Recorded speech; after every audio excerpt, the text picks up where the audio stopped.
What's up, everybody? I'm Flash. This is One Man's Opinion, the show where we cover just about everything, and today we've got an epic rap battle coming at you. David Copperfield versus Harry Houdini. Who is bringing the magic in this matchup? We're going to check it out and get right into it. I've also had a request to do Freshy Canal. I think I'm pronouncing that right. I hope I am.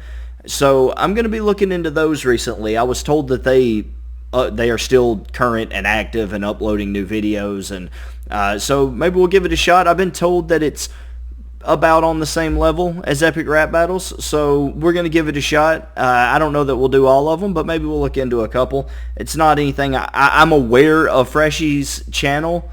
I've had like recommendations, on your like YouTube channel when you pull it up, how it has like recommended videos for you. I've had their stuff pop up before, but I've never really looked into it. So, but maybe that's something I could do a fresh reaction for in the future. Probably within the next week or so. But for now, let's get into this epic rap battle of history right here. If my space bar works. There we go. David Copperfield versus Houdini! You've never seen a body quite the same as that of Houdini. Slippery like linguini, sneaking out of teeny-weeny little spaces small enough to fit your talent, David. You're not a Chinese, David. Your biggest endowment, your bank account balances, baby. Oh, okay. This is a little bit of a solid diss right there. Basically, he's saying you don't have a whole lot of talent, bro. You're just in it for the money. The beat on this is pretty sick. I'm not gonna lie. There's a real, magician's mystery to the music here. This is exactly like something you would hear at a, big production magic show if you've ever had the chance to be present in the audience for one of those. This is pretty astounding how on point this is to kind of build that mystery, especially some of the more, over-dramatic presentations that are done. So this is pretty cool. Little space is small enough to fit your talent, David. You're not a Chinese, David. Your biggest endowment, your bank account balances, baby. So he says, your talent is so small. It's so small that I could do one of my amazing escapes from it because I could just I slip out of teeny weeny little spaces small enough to fit your talent. So that's pretty good. That's pretty good. A pretty good shot right there from Houdini, and then follows it up by saying your biggest accomplishment is your biggest endowment is your bank account balance. I don't know. I can't talk today. I'm sorry. But your biggest endowment, your bank account balance.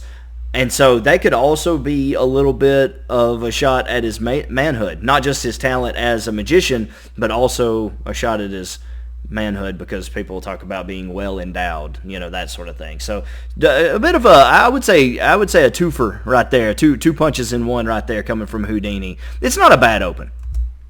Balances, baby. Abracadabra, you billowy bitch. Man, you look like a pirate on the Las Vegas Strip. That's just funny. I mean, it's self-explanatory. He wears the billowing. He looks like he's wearing the pirate shirt right here from Seinfeld. Vegas Strip. I'm following needles and spitting. Why doesn't it show him right there? Hang on. Let me back it up. Right here. That looks like the pirate shirt that Seinfeld wears a little bit. So that's pretty funny. Billowy bitch. Man, you look like a pirate on the Las Vegas Strip. I'm following needles and spitting out evil. You couldn't escape from a black paper bag. Matter with patter and matter of fact, you can't match on my skill if you saw me in half. That was pretty cool. I mean, there were a lot of magician's tools used right there in that little roundup right there at the end of the verse. But basically all he said was, I'm better than you and you know it. Not to quote MJF or anything, but that's basically what he's getting at here. You couldn't match all my skill if you sawed me in half. Obviously classic magician sawing the girl in half technique, flash paper, all those different things were kind of mentioned there. On my skill if you sawed me in half.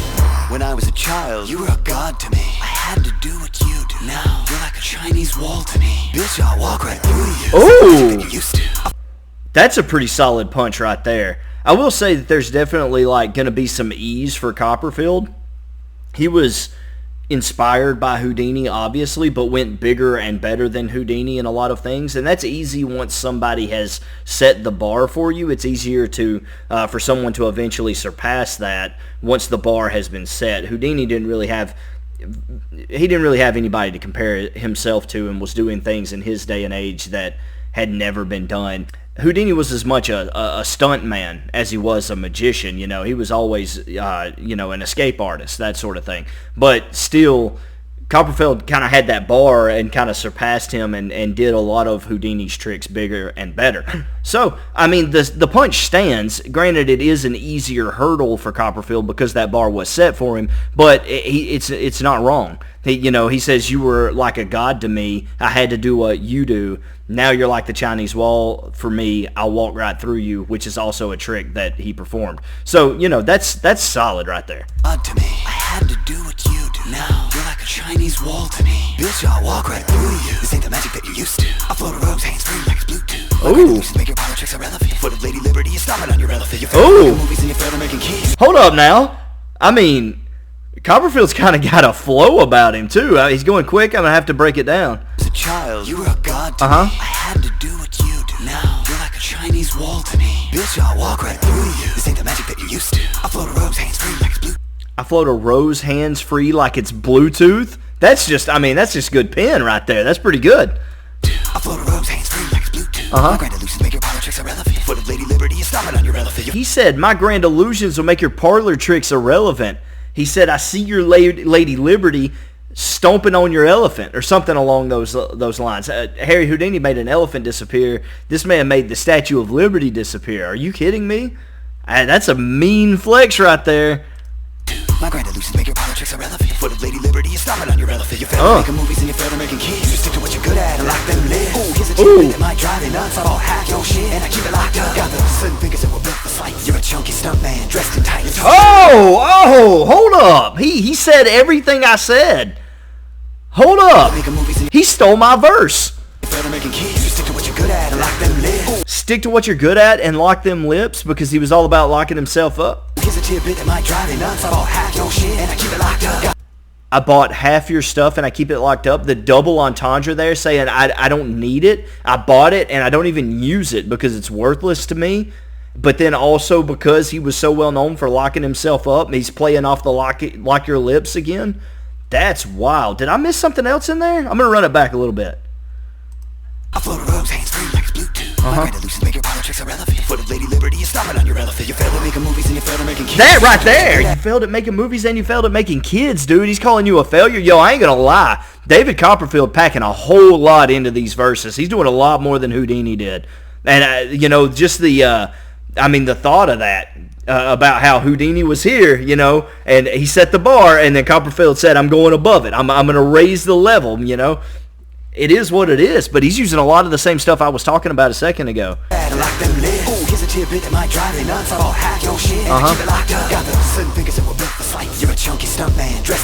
He said, I got the slim fingers that were built for sleights. He's talking about that sleight of hand. You don't know nothing about that sleight of hand, Harry Houdini. Woo, you're a chunky stunt man dressed in tights. I even said he was more of a stunt man than anything. That's crazy, dude.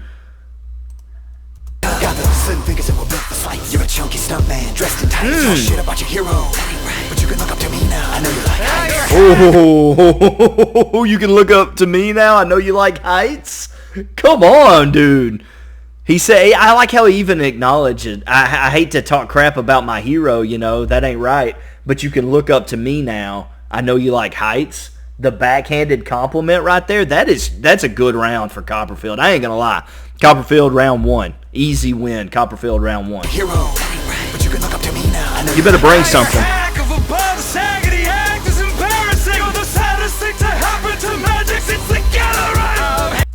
Look, those are both funny bars. I ain't going to lie. Those are both funny. But compared to what Copperfield... he went after your kids, bro. Compared to what he said to you, Houdini, that ain't going to cut the mustard. That just ain't going to do it, man. The saddest thing to happen to Magic since the Gathering... that's pretty funny, Magic the Gathering, the card game. It's pretty funny. But this ain't it. This is not going to get you out. You better bring something.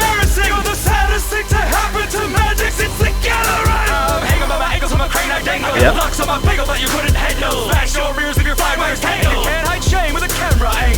Alright, hold up.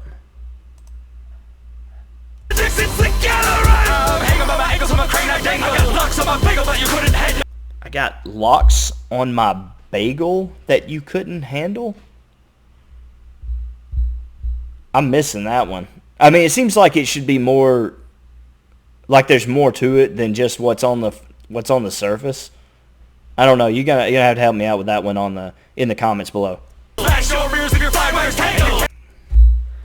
Smash your mirrors. Couldn't handle. Smash your mirrors if your flying wires Leave your flying wires tangled. tangle. You can't hide shame with a camera angle.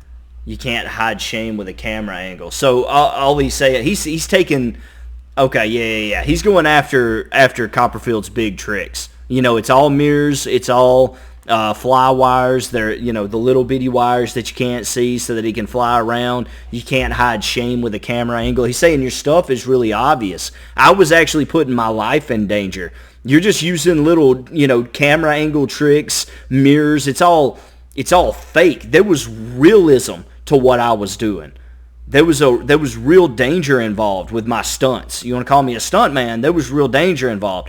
So I feel like there is some rebuttal there, and he's doing his best to battle back. He's not dead in the water, but he didn't really hit Copperfield hard enough. Like, I feel like he had the right idea, but he could have dug that in a little bit deeper. Like, he could have set up, his pin game could have been better. He could have set up those punches and landed them a lot more solid and really dug into the fact that, like, what you do is fake, what I do is real, you know? Like, he could have really taken that angle. I don't think he went about it the best way. It's solid, it's fine, and if Copperfield were to really fall apart here in the last verse, we've seen that happen on a couple of ERBs. If he were to really fall apart here in the last verse and really not do anything, I think this could be debatable, but really all Copperfield needs is one decent punch here to secure this victory, I think.